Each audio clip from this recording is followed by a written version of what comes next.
안녕, 승리쌤입니다. 자기 주도로 수학 공부를 하게 해주는 정석 공부법의 핵심에 대해서 한번 말씀드려 보겠습니다. 거창하게 써놨는데, 결국은 학생 스스로 공부할 수 있는 능력을 키워주는 그러한 문제가 되겠죠. 우리가 이제 아이들을 이제 키우는데, 이제 결국은 애가 성인이 돼서 혼자 살아야 되는데, 이제 부모의 도움 없이 스스로 이제 살아야 되는데, 잘 살게 하기 위해서는 좋은 대학을 보내거나, 아니면 요즘 대세가 의과 대학이잖아요. 의대를 보내서 안정된 직업을 갖고 사회적으로도 존경을 받는 그러한 지위에 이제 올라서게끔 하기 위해서 우리가 학생들 자녀분들한테 많은 투자를 하죠. 근데 실질적으로 그 투자한 것에 비해서 아이들의 그 학업 성적은 그렇게 잘 늘지가 않죠. 오히려 떨어질 수도 있고요. 이 태어나길 공부를 잘하는 그 유전자를 많이 갖고서 태어난 애들, 극소수의 애들은 어떤 선생님을 만나든지 간에 상관없이 다 공부를 잘해요. 근데 대부분의 학생들은 그렇지 못하죠. 그럼 도대체 어떻게 해야 되느냐? 이 결론은 아이의 자생 능력을 키워줘야 되는데, 여기 보면은 제가 이렇게 써놨는데, 자녀들에게 물고기를 주는 것보다 물고기를 잡는 방법을 알려주는 게 현명한 부모님인 것처럼, 선생님은 학생들에게 문제풀이를 가르치는 것보다는 문제를 풀 수 있는 능력을 키워주는 선생님이 당연히 바람직하죠. 그 예를 들어서 그 아이가 태권도 도장에 가서 그 사범이 돌려차기를 갖다가 맨날 보여준들, 애가 보면은 그럴 듯해 보이지만 본인이 직접 해보면은 안 되잖아요. 똑같죠. 그러려면 이 선생님이 수업 시간에 방방 뛰고 무슨 가진 원맨쇼를 다 하고 온갖 풀이 방법들을 갖다가 현란하게 보여준들 의미가 없어요. 학생이 스스로 풀 수 있는 그러한 능력을 키워줘야 되거든요. 그러니까 결론은 수업 시간에 학생이 주가 되는 수업을 해야지 그 선생이 주가 되는 수업을 하면 안 됩니다. 요 제가 밑에 이렇게 써놨는데, 가장 이제 좋은 방법이 징검다리 학습법이죠. 그러니까 수업할 때 선생님의 일방적인 교수법은 진짜 의미가 없어요.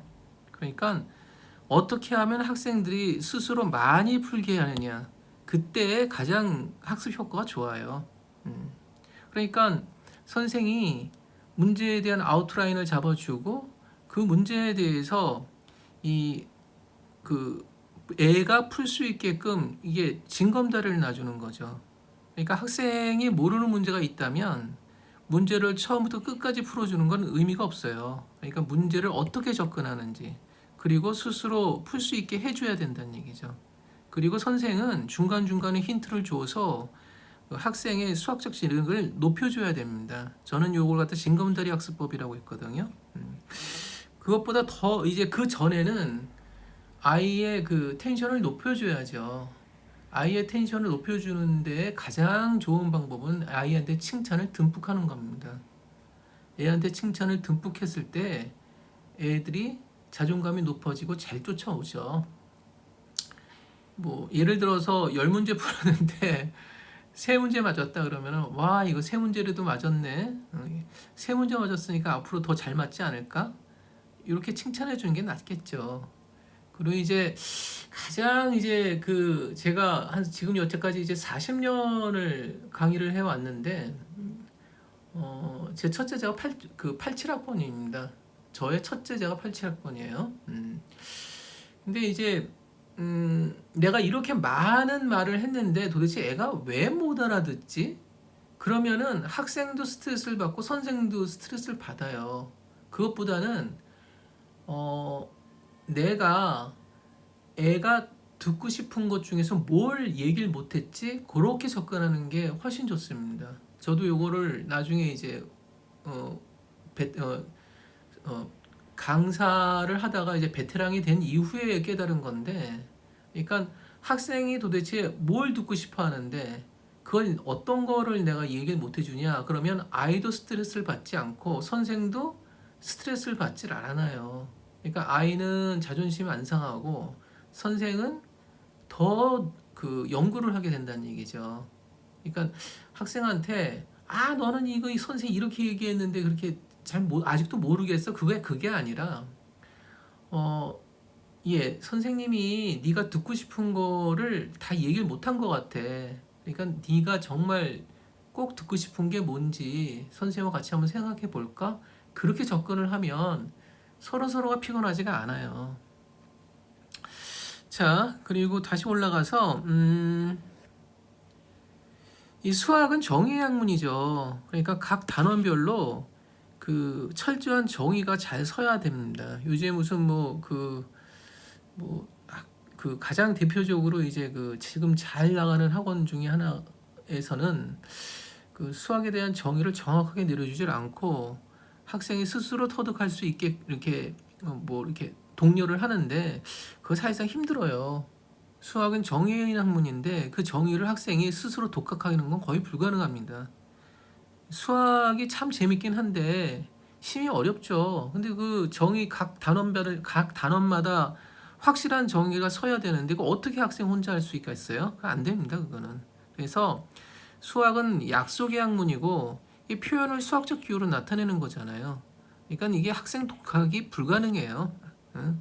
무리가 따를 수밖에 없는데 이게 불가능하다는 얘기죠. 그러니까 각 단원에 나오는 정의를 이 교과서에 나오는 내용을 그대로 가르쳐줘서는 애들이 모르죠. 그거 어떻게 알겠어요. 그러니까 배경 지식하고 수학 기호를 자세하게 알려줘야 된다는 얘기죠. 가장 대표적으로 그 자연상수 2 있잖아요.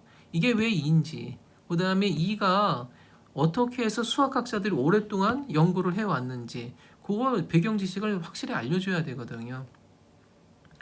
그래야지만 애들이 가슴에 와 닿아서 그래서 이 단원에서 자연상수 이런 게 나왔네. 그래서 이제 부드럽게 접근할 수 있다는 얘기죠. 그리고 모든 공식은 당연히 이게 유도하고 증명해 줘야 됩니다. 이 수학 공식 그 단순 암기시키면 의미가 없죠. 더더군다나 영어 단어 외우듯이 달달달달 외우면은 그럼 그 뭐 당연히 안 되죠. 그러니까 이 모든 공식들을 유도하고 학생들한테 증명하게끔 그렇게 유도를 해줘야 되거든요. 그래서 만약에 학생들이 공식을 잊어버렸어도 스스로 유도해서 문제를 풀 수 있도록 해줘야 된다는 얘기죠. 그리고 공식은 선생님은 요걸 갖다가 저는 요걸 개념적으로 외워야 된다고 얘기를 하는데 뭔 소리냐면 가장 대표적으로 예를 들면 a 더하기 b의 전체 제곱은 a의 제곱 더하기 b의 제곱 더하기 2ab 이렇게 되잖아요. 요걸 이제 대부분 보면은 a의 제곱 더하기 2ab 더하기 b의 제곱 이렇게 하는데 요것이 이제 이렇게 했을 때가 훨씬 활용도가 높죠. 요걸 영어 단어 외우실 때 달달달 a 더하기 b의 제곱 이렇게 하는 게 아니라 전체의 제곱, 각자의 제곱, 중간 요 세 개의 덩어리로 그렇게 해서 이제 생각해 봐라 그렇게 돼야 되겠죠. 유도하는 거 요게 세 가지가 있죠. 세 가지 하나는 이제 도형을 이용해서 하는 거고 또 하나는 수식을 이용해서 하는 거고 또 하나는 그 이항 정리로 그 증명하는 방법이 있잖아요. 그 세 가지도 아주 쉽게 애들한테 풀어서 설명해 줘야 되겠죠. 어쨌든 수학은 민감한 학문이고 그 다음에 상당히 어렵죠. 또 그만큼 즐겁고요. 수학은 철학이죠, 철학. 이과에 있지만 가장 문과적인 학문이잖아요. 그래서 그 깊이 생각하고 그 깨달음의 세계가 얼마나 즐거운지를 어린 아이들한테 일찌감치 일깨워줘야 됩니다. 그러니까 참 수학은 정말 선생님이 중요하죠. 자, 오늘 제가 평상시에 느끼는 바를 한번 단편적으로 한번 얘기해 봤습니다. 자, 이게 학생들도 그렇고 학부모님들도 그렇고 자, 수학이 참 문제죠. 어렵긴 한데 그 또 이 한국 수학이 그렇잖아요. 그 짧은 시간 내에 실수하지 않고 후다닥 풀어야 되니까요. 그것도 참 힘들죠. 자, 선생님의 이제 그 생각을 한번 얘기해 봤습니다.